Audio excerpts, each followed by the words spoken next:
Consent the quorum be dispensed with. Without objection. Now, Madam President, yesterday I mentioned the several big ticket items left on the congressional agenda before the end of the year. Over the next few weeks, the Senate must pass an appropriations bill to keep the government funded. We must pass the annual defense bill, a piece of legislation that Congress has passed every year for nearly 60 years in a row. And a top priority as well is a major COVID relief bill. We are in a moment of genuine national catastrophe. The rates of new cases, of hospitalizations and deaths are the highest or near the highest of at any point during this awful pandemic. The economic fallout of the pandemic spreads and spreads. November saw the largest single two-week jump in unemployment benefit applications since early April. Enhanced job benefits are only a few weeks from expiration. The time has come for Congress to pass a bipartisan COVID relief bill that meets the needs of our workers, our families, our schools, and our businesses. The Republican leader of this chamber knows very well that the only way to pass legislation in the Senate is with a measure of bipartisanship. But time and time again, the Republican leader's idea of action on COVID has been to bring partisan legislation to the floor and then demand everyone accept it. Every single iteration has included poison pills designed to ensure that the bills fail, not consensus proposals. That's not what these poison pills are at all, and he knows darn well that Democrats don't agree to them. Well, that's no way to do business around here. The leader's view seems to be that the only things that should be considered in the next COVID relief bill are items that Republicans approve of, even if the needs of the country go way beyond what's on their narrow list.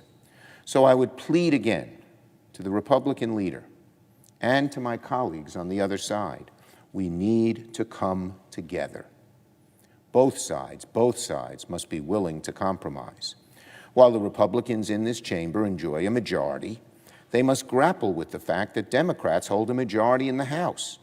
We cannot make a law without Democrats in the House and, frankly, Democrats' votes in the Senate, because there are a good number of Republicans who won't vote for any proposal. So we need a true bipartisan bill, not another round of partisan Republican proposals put forward by the leader, and then he makes take it or leave it demands, and that's it. We need to come together and come to agreement that will not satisfy any one of us completely, but gets the job done.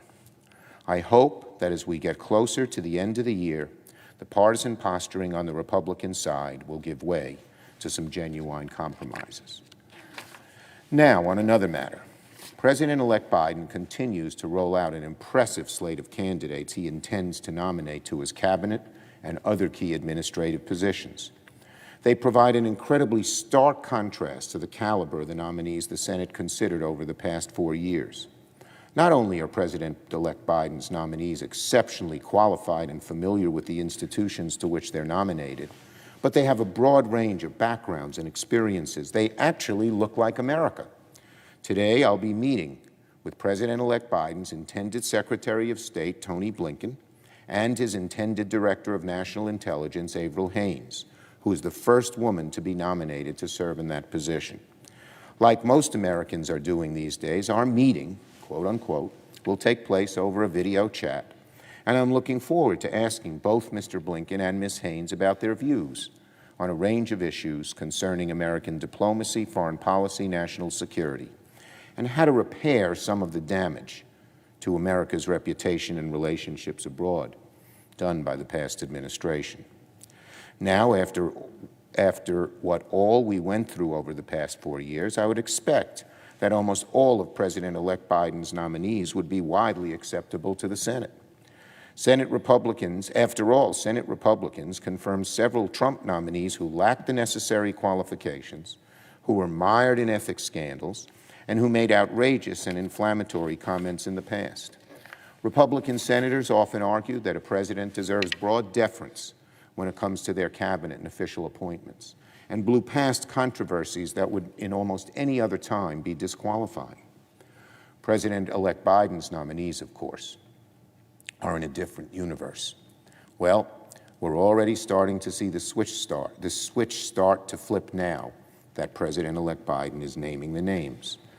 Just to take just one example, Senate Republicans reacted to the historic nomination of Neera Tanden to run the Office of Management and Budget by calling her radioactive, quote, a nut job, and expressing alarm over some critical tweets in the past.